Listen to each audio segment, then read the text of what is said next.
자, 이제 결산 정리에서 이제 소모품 정리에 대한 얘기입니다. 손익 정리하고 소모품 남았는데, 소모품 정리 또 보도록 하겠습니다. 자, 이제 통상적으로 이제 요런 사례예요. 그 소모품을 50만원어치 구입을 했습니다. 그리고 이제 다 쓰고 봤더니 남아있는 게 20만원 남아있어요. 이렇게 50만원어치 사서 쓰고 20만원 남아있다. 그러면 이제 여러분들은 항상 이제 그렇게 생각하시면 됩니다. 그 결산하는 거니까 재무상태표에 소모품 얼마로 기록되어야 되는가, 손익계산서에는 소모품비 얼마로 기록되어야 되는가를 이제 염두에 두시면은 분계가 어려움이 없습니다. 예를 들어서 지금 50만 원어치 사갖고 20만 원 남았으니까 재무상태표에는 소모품 20만 원 기록되면 되는 거고요.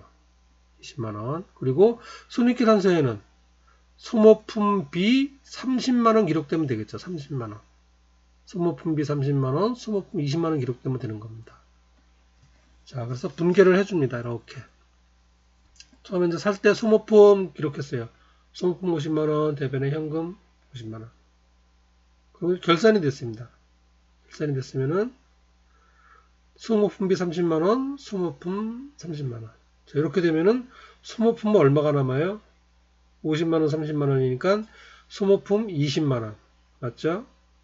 그리고 손익계산서에 소모품비 얼마? 30만원 올라가죠. 그러니까 재무상태표에 얼마 기록돼야 되는가, 손익계산서에 얼마 기록돼야 되는가를 염두에 두시면 분계가 좀 수월해집니다. 자, 요거는 이제 소모품을 구입했을 때 자산으로 기록한 거예요. 그런데 이제 실제 실무에서는 소모품 구입하면 그냥 다 비용 처리해버립니다. 금액이 일단 크질 않으니까요. 근데 어쨌든 이제 문제상으로는 이제 이렇게 되죠. 자, 비용 처리했어요. 예를 들어서. 비용 처리했다. 비용 처리했다는 얘기는 차변에 소모품비 50만원, 대변에 현금 50만원 기록했다는 얘기예요. 그런데 봤더니 남아있는 게 20만원 남아있어요. 그러면은 차변에 소모품 20만원, 대변에 소모품비 20만원. 이렇게 분계를 해줘야 된다는 얘기입니다.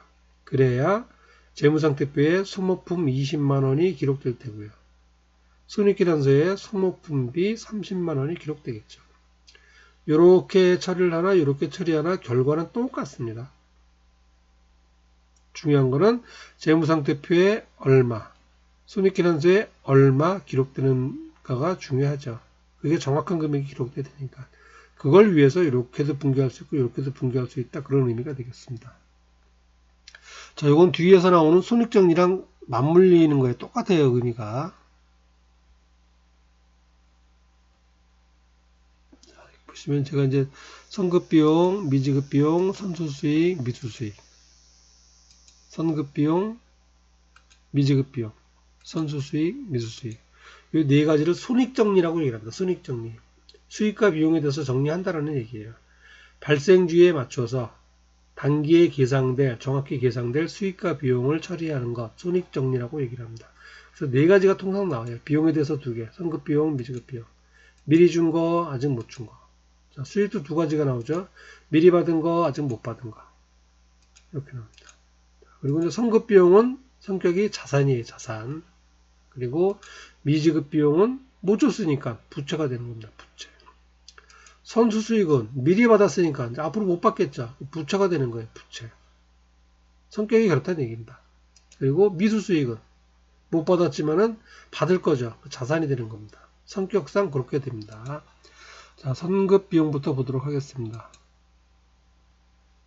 문제 상당히 많이 나오는 거죠. 자, 4월 1일날 1년치 보험료를 받았어요. 통상적으로 자동차 보험료라든가 뭐 화재 보험료, 건물 같은 거다 1년 단위로 계약을 많이 하죠. 그런 경우에요. 그래서 4월 1일날 보험료 120만원을 현금으로 지급하였다. 결사분계를 해라. 자, 요걸 딱 보면은 이제 1년치 기록했으니까 올해의 보험료는 얼마로 기록돼야 되겠습니까? 손익계산서에. 올해의 보험료 얼마? 돈은 120만원 줬지만은 손익계산서에 올라갈 보험료는 지금 4월 1일이니까 9개월치죠. 90만원만 올라가면 되죠. 120만원이 아니고 손익계산서에 보험료 90만원 계상되게끔 회계 처리하면 된다는 얘기예요. 자, 회계 처리 해보겠습니다. 이렇게 됩니다. 먼저 이제 보험료라고 분개를 했어요. 보험료, 현금 분개를 했습니다. 그럼 이제 결산할 때 보험료 120만원 다 올라가면 안 되죠. 90만원만 올라가야 되죠. 그러니까 30만원 빼주면 되는 거죠. 이렇게. 빼주면 이제 90만원 올라가니까. 빼줄 때 미리 지급한 비용을 뭐라 그러냐면은 선급비용 그렇게 얘기한다는 얘기예요. 그래서 손익계산서의 보험료는 90만원이 올라가고 재무상태표에는 선급비용 30만원이 올라가게 되는 겁니다. 아까 소모품하고 똑같이 생각하시면 돼요. 손익계산서에 얼마 기록되어야 되는가? 얼마. 자, 두 번째. 만약에 이걸 비용 처리했어요. 아니, 선급비용으로 처리했어요. 자산으로 처리했다는 얘기죠. 미리 준 거니까. 차변에 선급비용 120만원, 현금 120만원. 자, 그럼 결산은 어쨌든 이 중에서 보험료 올해 거 얼마인가? 90만원만 올라가면 된다 그랬죠. 여기는 보험료 없죠, 지금? 그러니까 차변에 보험료 90만원을 그냥 해주면 된다는 얘기예요. 그리고 선급비용 90만원. 그러면은 결과론적으로 손익계산서에 보험료는 90만원 올라가고 재무상태표에 선급비용 30만원 올라가죠. 이거나 결과는 똑같이 나온다는 얘기가 되겠습니다. 자, 선급비용 되겠고요. 그리고 이제 이번엔 미지급 비용이에요. 미지급 비용이니까 원래 지급했어야 되는 비용인데 이런저런 사유로 아직 지급 못한 거예요. 나중에 주기로 할 수도 있고 두 달치를 몰아서 줄 수도 있고 그런 거니까 이런 경우도 생기겠죠. 자, 사례에서는 이제 임차료라고 해놨습니다. 임차료 이제 이번 달 임차료 줘야 되는데 뭐 매달 임차료를 그 다음날 5일날 주기로 했다. 그렇게 계약할 수도 있죠. 그럼 12월 달 임차료는 1월 5일날 지급을 하죠. 그런데 재무제표는 12월 31일자로 작성을 해야 됩니다. 그러니까 12월 달 임차료를 아직 못 준 거죠. 1월 5일날 주는 거니까. 그런데 이 임차료는 올해의 임차료죠. 2020년도의 임차료라는 얘기입니다. 손익계산서에 임차료 50만원이 계상돼 있어야 돼요. 그래서 어떻게 분류하냐면은 임차료 50만원 대변인은 이거 이미 현금으로 줬어야 되는 거죠. 근데 이제 다음 달 주기로 한 거니까 아직까지 못 줬죠. 이걸 뭐라 하느냐면은 미지급 비용 그렇게 얘기를 합니다. 미지급 비용 부처가 되는 겁니다. 그리고 이제 다음 달 5일 되면은 차변에 미지급 비용 50만원, 대변에 현금 50만원 그렇게 되겠죠. 그러면은 여기 미지급 비용하고 미지급 비용 없어지고 임차료 걸고 50만원 현금으로 지급하게 되는 거죠. 자, 이게 미지급 비용이 되겠습니다. 선급 비용, 미지급 비용. 자, 비용에서 두 가지. 자, 다음 이제 수익입니다. 이제 선수 수익. 아까 이제 보험료랑 딱 상반되는 개념이에요. 건물을 임대해주고 뭐 이런 경우 좀 드물긴 하겠지만 어쨌든 뭐 그냥 좀 이렇게 그렇다고 가정을 하고 4월 1일 날 1년분 임대료 120만원을 받았습니다. 그리고 결산이 됐어요. 그러면은 손익계산서에 임대료 이제 영업외 수익입니다. 영업외 수익. 이 수익이 얼마 기록돼야 되겠습니까? 4월 1일부터 받은 거니까 올해는 9개월치죠. 그래서 90만원만 기록이 되면 됩니다. 90만원. 임대료 90만원만 기록되면 된다는 얘기예요. 그런데 현금은 120만원 받은 거죠, 지금. 자, 회계 처리해 보겠습니다. 저번에 현금 120만원 받았어요. 그리고 이거를 이제 임대료로 회계 처리했습니다. 임대료 120만원, 현금 120만원. 그런데 결산이 됐는데 결산해서 보니까 120만원이 아니고 지금 90만원만 올라가야 된다는 얘기죠. 올해는 90만원. 9개월치니까. 그러면은 120만원이 아니고 이걸 90만원을 바꿔줘야 되죠. 그러니까 차변에 30만원. 빼주면 되겠죠. 그리고 이렇게 빼주는 거. 이걸 뭐라 그러냐면은 선수 수익. 미리 받았다는 얘기예요. 내년도 거를. 이거는 이제 부채 성격으로 재무상태표에 계상이 됩니다. 선수 수익. 자, 그리고 이제 아까 선급비용과 마찬가지로 만약에 이걸 선수수익으로 계산했어요. 차변에 현금, 대변에 선수수익 120만원 계산을 했습니다. 그러면은 결산 때는 마찬가지예요. 역시 어쨌든 임대료는 90만원만 올라가면 되죠. 임대료 90만원. 수익이니까 대변이에요. 그리고 그거만큼은 선수수익에서 빼주면 되죠. 이렇게. 그러면은 선수 수익은 30만 원이 남고 임대료는 90만 원이 올라가요. 선수 수익은 30만 원이 남고 임대료는 90만 원이 올라가죠. 이렇게 회계 처리하나 이렇게 회계 처리하나 똑같다라는 의미가 되겠습니다. 선수 수익. 자, 끝으로 이제 미수 수익이에요. 받아야 되는데 아직 못 받은 겁니다. 아까 그 임차료랑 마찬가지 개념이죠. 임대료. 매달 임대료를 다음 달 5일날 받기로 했다. 그러면 이제 12월 달 임대료는 1월 5일날 받으니까 12월 달에 장부상에는 못 올라가잖아요. 하지만 12월 달은 손익계산서상 수익으로는 집어넣어 줘야죠. 그래서 대변은 이제 임대료 이렇게 잡아주는 겁니다. 임대료. 그리고 이거 받았어야 되는데 아직 못 받은 거잖아요. 미수 수익 그렇게 이런 거 미수 수익. 요거는 성격이 자산이 되겠습니다. 자산. 미수 수익 자산. 자, 이래서 이제 결산에 관련된 이제 교재에서 제시되어 있는 것들만 쭉 살펴봤어요. 물론 이제 교재에 있는 것 중에서 뭐 그 현금 과부족이라든가 또는 뭐 가지급금 정리하는 거 그런 건 안 했습니다. 그거는 이제 앞에서도 많이 했었고 상대적으로 이제 분류가 좀 쉽고 그러다 보니까 이제 그거는 집어넣지 않았어요.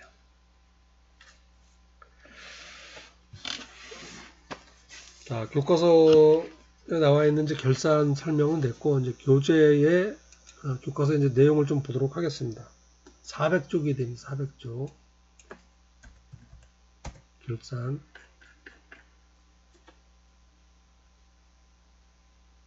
자, 분계를 조금 구체적으로 살펴볼게요. 이제 한번 정리를 했으니까 여러분들 아마 이게 좀 쉽게 이해가 갈 거라고 생각이 됩니다. 현금, 차액 정리하는 거, 차변에 현금 가부족, 대변에 현금 그랬었죠. 현금 가부족 이제 장부 금액하고 실제 금액이 안 맞는 거예요. 그래서 가부족으로 잡아놨습니다. 많든 적든 어쨌든 뭐 현금 가부족이 차면 되고. 근데 현금 가부족은 임시 계정이에요. 그러니까 그 재무상태표에 올라갈 수는 없고. 그래서 결산일이 되면은 그거만큼 반대로 없어지면 되겠죠. 없어진 것만큼 이익에 해당된다 그러면 잡이, 손실에 해당된다 그러면 잡손실 이렇게 해주면 된다는 얘기입니다. 현금에 대한 거. 자, 그리고 매출채권 대손 설정하는 거. 외상 매출금의 1%, 뭐 받으러 오면 1% 그런다 그랬죠. 보충법. 1% 금액에 맞춰주면 된다는 얘기예요. 추가로 설정해 주려면은 추가해 주려면은 차변의 대론상각비, 대변의 대론충당금. 아까 뭐 300원, 700원 해줬었죠. 그렇게 되고. 너무 많아서 빼주게 되면 차변의 대론충당금에서 빼주고 그거만큼 대론충당금 환입 그랬습니다. 아까 200원 빼줬었나요? 그랬었죠. 매출채권 대론 설정하는 거. 자, 그리고 단기매매증권 시가로 평가한다 그랬습니다. 시가로. 그래서 장부상에 있는 금액을 시가로 바꿔주면 되는 거예요. 그것만큼 단기매매증권 평가 이익이 나올 수가 있고 거꾸로 단기매매증권 평가 손실이 나올 수가 있습니다. 그리고 재고자산 매출원가 계산하는 거. 그러니까 팔려 나간 것만큼 계산한다 그랬죠. 그래서 처음에 가지고 있던 것 차변의 기초상품 재고에 단기상품 매입액 빼기 기말상품 재고액 해주면은 이제 팔려 나간 게 되겠죠. 그거 금액 계산해서 차변의 상품 매출원가, 대변의 상품 이렇게 회계처리를 해준다 그랬습니다.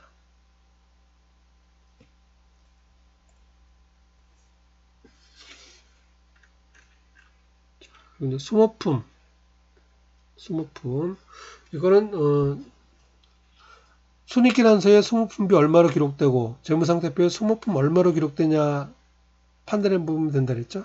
그래서 자산으로 처리한 경우에는 이런 비용을 해줘야 돼, 이런 분기를 해줘야 되고 비용으로 처리했으면 이런 분기를 해줘야 된다 그러는데 이건 뭐 신경 쓰거나 외우거나 할 것도 없습니다. 외워봤자 헷갈려서 뭐 되지도 않습니다. 항상 여러분들은 재무상태표에 소모품 얼마 기록되어야 되는가, 손익계산서에 소모품비 얼마 기록되어야 되는가에 맞추어서 분기를 해주면 됩니다. 그러면은 크게 어려움이 없어요.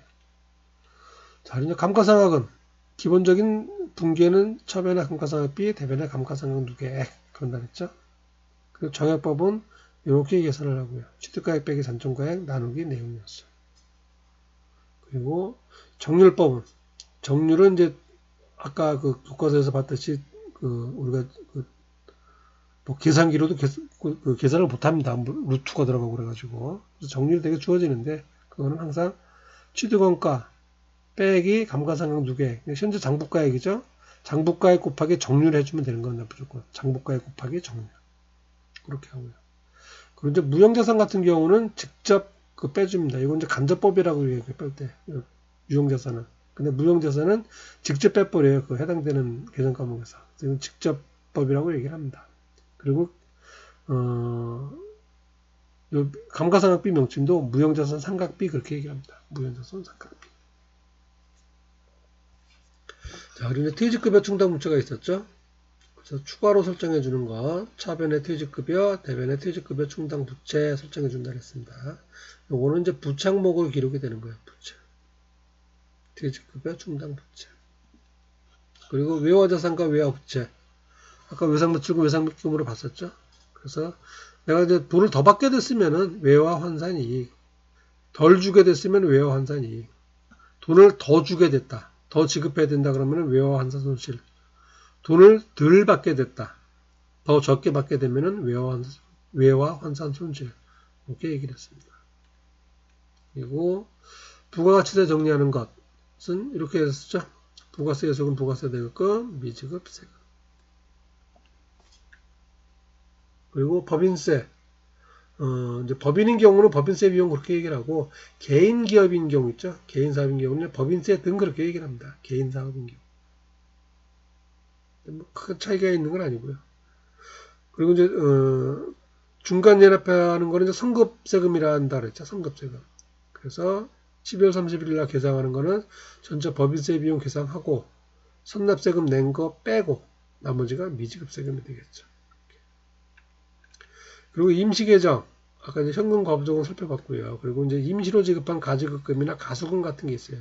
이거는 재무상태표에 표시가 될 수 없는 계정 과목입니다. 그래서 이건 적절한 계정 과목으로 바꿔줘야 돼요. 그래서 결산 시점에 이런 것들이 있다면은 바꿔주는 거죠. 자, 그리고 네 가지 손익정리라 그런다고 말씀드렸습니다. 책에 이렇게 이제 수익이 먼저 나와 있고요. 비용이 뒤에 나와 있는데 저는 이제 제가 그 전에 이제 공부할 때 그래서 저는 순서가 그렇습니다. 선급비용, 미지급비용, 선수수익, 미수수익. 저는 요 순서로 거꾸로 순서로 얘기합니다. 교재에 있는 거랑은 반대로. 책에서는 이렇게 되어 있는데 여러분도 요거는 이제 그 입에 붙는 대로 편한 대로 그 순서를 기억해 놓으시면 좋을 것 같습니다. 가급적이면 그냥 제가 한 순서가 맞는 것 같아요. 꼭 뭐 맞는 건 아니지만은 비용 먼저 계산하고 그리고 수익 계산하고 항상 이제 내가 손해볼 거 보수적으로 봤을 때 이걸 먼저 하는 게 관행적으로 그렇습니다. 그래서 대부분의 교과서 보면은 요 15, 14, 13, 12 순서로 되어 있어요. 그래서 선급비용, 단계 지급된 비용 중 차기분, 미지급 비용은 올해 비용은 비용이다 아직 지급 못한 거예요. 선수수익은 내년도 수익인데 미리 받은 것. 미수수익은 올해 수익인데 아직 못 받은 거예요. 그리고 요것도 이제 분개를 할 때 소모품하고 마찬가지로 그걸 염두에 두셔야 된다 그랬죠. 손익계산서에 비용 얼마로 기록돼야 되는가, 손익계산서에 수익 얼마로 기록돼야 되는가를 염두에 둬서 분개를 하면은 틀림이 없다 그랬습니다. 네 가지 있었고요. 자, 그래서 이제 결산에 대한 거는 이제 전체적으로 살펴봤고 이제 실습에 들어가야 되는데 지금 이제 시간상 실습을 직접 할 수는 좀 시간이 그렇고요. 실습은 이제 다음 주에 하기로 하겠습니다. 자, 그런데 이제 프로그램 상에서는 요 하나만 더 말씀을 드릴게요. 이렇게 보면 이제 수동결산, 자동결산이라는 게 있어요. 수동결산, 자동결산. 이거는 뭐냐면은 수동결산은 내가 그냥 그 일반 전표에다가 일반 전표 입력해서 12월 31일자로 차변 대변 입력하는 거예요. 우리가 여기 지금 1번부터 15번까지 분개를 쭉 했었잖아요. 결산 분개를. 그런 결산 분개를 12월 31일자로 그냥 입력하는 겁니다. 차변에 선급비용 얼마, 대변에 보험료 얼마 그런 식으로 입력하는 거를 수동 결산한다 그렇게 얘기를 해요. 그래서 이 프로그램을 이용해서 결산한다 그러면은 먼저 이렇게 일반 전표에서 12월 31일자로 분개를 하는 겁니다. 다 하는 게 아니에요. 물론 자동 결산되는 거 빼고 나머지만 하는 겁니다. 주로 요 네 가지가 돼요. 네 가지고 네 가지에다가 소모품 정리하는 거, 그게 주로 수동 결산 항목이 되겠습니다. 자, 그리고 이제 자동 결산이라는 게 있어요. 이제 분개를 자동으로 해주는 거. 이거는 결산 자료 입력이라 하는 메뉴에서 금액만 입력해 주면은 금액만 입력하면은 붕괴를 자동으로 해주는 걸 얘기를 해요. 그걸 자동 결산이다 그렇게 얘기를 합니다. 보시면 아까 제가 그 결산에서 대표적인 게 세 가지가 있다 그랬죠. 기말재고자산 계산하는 거, 그다음에 감가상각비 계산하는 거, 그리고 대손상각비, 대손충당금 표창하는 거. 이 세 가지를 기본 핵심이라고, 아니, 뭐 핵심이라고 그럴까요? 어쨌든 중요한 겁니다. 어느 기업이나 다 해당이 되고. 그래서 요 세 가지는 그냥 금액만 계산해서 내가 입력하면 돼요. 그러니까 감가상각비는 되게 주어지고요. 기말재고자산 얼마라고 주어지죠. 그냥 금액만 입력하면 되는 겁니다. 그리고 대손 충당금은 내가 계산해야죠. 매출채권의 1% 빼기 대손 충당금. 그래서 요거는 해당되는 금액만 입력하고 요 전표 추가 단추만 클릭해주게 되면 붕괴가 자동으로 돼요. 그리고 이제 요거 세 가지 외에 또 추가로 이제 자동 결산으로 해주는 게 퇴직급여 충당 부채, 법인세 등이 있습니다. 또 요거는 이제 왜 가능하냐면 이제 붕괴 형태가 무조건 감가상각비, 감가상각 누계, 그리고 매출원가, 상품, 퇴직급여, 퇴직급여 충당 부채, 붕괴가 딱 정형화되어 있기 때문에 그냥 금액만 입력해도 프로그램상에서 붕괴를 할 수 있다는 얘기예요. 그래서 자동 붕괴가 되는 겁니다. 그래서 이제 결산은 이렇게 이제 수동 결산, 자동 결산 프로그램을 이용해서는 이렇게 나눠져 있는데 요거는 이제 다음 주 자료를 가지고 같이 실습을 해 보도록 하겠습니다. 자, 일단 이제 오늘 강의는 이제 여기서 마치도록 하고요. 제가 여러분 한동안 리포트를 부과하지 않았는데 이제 리포트는 저희가 이제 이 프로그램을 어차피 한 번 다 해보는 거니까 그래서 다음 주에 실습하면서 실습까지 다 마치게 하는 것을 이제 확인하는 그 리포트는 다음 주에 내도록 하겠습니다. 그래서 지금까지 혹시 따라오지 못한 학생이 있으면은 앞에 그 동영상 강의 참조하셔가지고 또 책에 또 답도 잘 돼 있으니까 책 보고 쭉 입력해서 어쨌든 요 결산 전까지 그 입력을 전부 해 놓으시길 바랍니다. 그리고 이제 앞에서 입력을 안 했으면 지금 결산을 같이 할 수가 없죠. 같이 해도 이제 틀린 금액이 나오게 되고 그러면은 좀 입력한다 불편하죠 아무래도. 그래서 이제 이번 주까지 메인 매출 전표, 일반 전표 입력 다 이렇게 입력을 쭉 맞춰 놓으시길 바랍니다. 그래야 다음 주 결산을 같이 확인해 보면서 할 수가 있습니다. 자, 이제 오늘 수업은 일단 여기까지 하도록 하겠습니다. 뭐 매주 드리는 말씀이지만은 코로나 항상 유의하시고요. 그리고 이제 날씨가 이제 겨울로 접어드니까 물론 낮에는 아직도 좀 햇빛이 좀 따뜻하긴 하지만 어쨌든 이제 겨울로 접어들고 아침 저녁 상당히 추워졌습니다. 감기 유념하시고 건강 잃지 않게 항상 즐겁고 밝게 생활하시길 바라겠습니다. 자, 수고하셨습니다. 다음 주에 뵙겠습니다.